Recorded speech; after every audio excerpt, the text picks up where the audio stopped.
evolution because it's not adding any information into your DNA. And as an example of that, consider wingless insects. Suppose you have insects on an island. It's very windy, and they tend to be flying around. They tend to be blown off into the ocean, and they die. Well, suppose that there's a mutation that causes their wings not to form properly, and so they can't fly around. They can't be blown off in the ocean and die. They're more likely to reproduce because they're land-bound. That would be an example of a beneficial mutation because it helps the organism to survive. But is it evolution? Well, no, we've lost a structure. We've lost the information for wings. It's a reduction in information, therefore the opposite of evolution. What about antibiotic resistance? People talk about antibiotic resistance being an example of evolution. It's hard to believe, but really it's the opposite of evolution. There are certain kinds of bacteria. H. pylori, for example, this is a certain kind of bacteria that if you introduce an antibiotic into it, it has an enzyme that will break that antibiotic down into a poison, and the poison will kill the bacterium. Well, there's a mutated form of H. pylori, and when you introduce the antibiotic into it, this particular mutation lacks the ability to produce that enzyme because he doesn't have all the information there. So he can't produce that enzyme that breaks the antibiotic down into a poison. So the antibiotic doesn't get broken down into a poison. It just stays in the system. And so he survives. But here's the point. He survives because of less information. And so then the normal H. pylori, they're killed off. And the mutated form survives, and it goes on to reproduce. And pretty soon all the bacteria are resistant to your antibiotic. But it's not evolution because they haven't gained any information. They haven't gained a structure. On the contrary, they've lost information. They've lost the ability to produce that specific enzyme. Natural selection and mutations are in the wrong direction to make evolution happen. They're a downhill process, not an uphill process. And in fact, there's a scientist, Dr. Lee Spetner. He's a PhD biophysicist.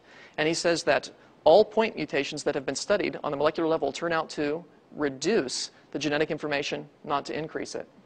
He says not even one mutation has been observed that adds a little information to the genome. Mutations are in the wrong direction to make evolution happen.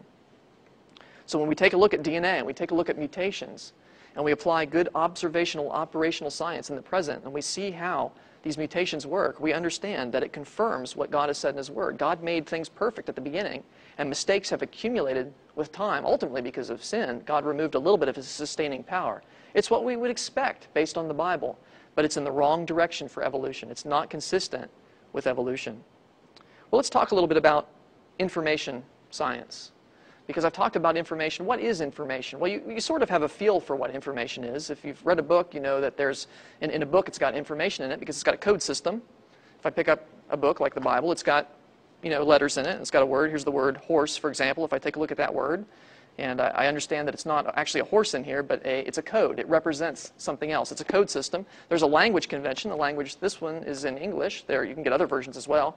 It has meaning. There are a couple of other levels of information too, but I want to keep it kind of simple today. But if you think about it, you sort of know what information is. Well, how do books get written? How does this book get written? How does the Bible get written? How does any book get written? What if I had a magazine article up here and I'm reading that article? Where did that article come from? You might say, well, somebody wrote that article. And I would say, well, no, somebody didn't write that particular article. It was actually made by a machine that makes a lot of them simultaneously. And hopefully you would agree with that. Yeah, we make magazines a lot of them at a time. Well, where did that machine get the information? Well, probably got it from a computer. Well, where did it get the information? From another word processor on another computer. It's probably been copied a number of times, hasn't it? If you think about it. Mistakes would happen. Suppose I told you that the way articles get written, nobody writes them, but in the process of copying them, mistakes creep in, and they add information to the article and make it better and better. That's how articles get written. Now, granted, most of those mistakes make the articles worse, but those we throw away. The rare mistakes that make the article better and add information to the article, those are the ones that we preserve. And that's how articles get written. There's no intelligence behind them. All that information came about as a collection of typos. Is that how articles get written? Not at all. And you instinctively know that. You instinctively know some of the laws of information science. You know that information cannot come about by a sort of random process like that. It can't originate by itself in matter. It has to have an intelligent source, doesn't it? You know that an article can be copied many times. You know that mistakes can creep into an article. Theoretically, those mistakes could make the article better by removing something from it. Like maybe there's a paragraph that wasn't so good anyway and they remove it. Theoretically, that could improve the article. But they would not add information to the article, would they? Those typos would not add information. Well, what if a paragraph gets copied? Do you have any new information? Could you read anything by reading the second paragraph you couldn't get from reading the first paragraph? You see, ultimately, you know that that information had an intelligent source. Information, even though it can be copied many times, ultimately comes from a mind. Every article you've ever written has a mind behind it. And that, in fact, is a law of information science. Dr. Werner Getz, he's an expert on information science. He says, there is no known law of nature, no known process, and no known sequence of events which can cause information to originate by itself in matter. That is a theorem of information science. He says when its progress along the chain of transmission events is traced backwards, every piece of information leads to a mental source, the mind of the sender. So when we trace back this copying process, an article copied from an article copied and copied and copied, ultimately, somebody wrote it. Ultimately, there is a mind behind it.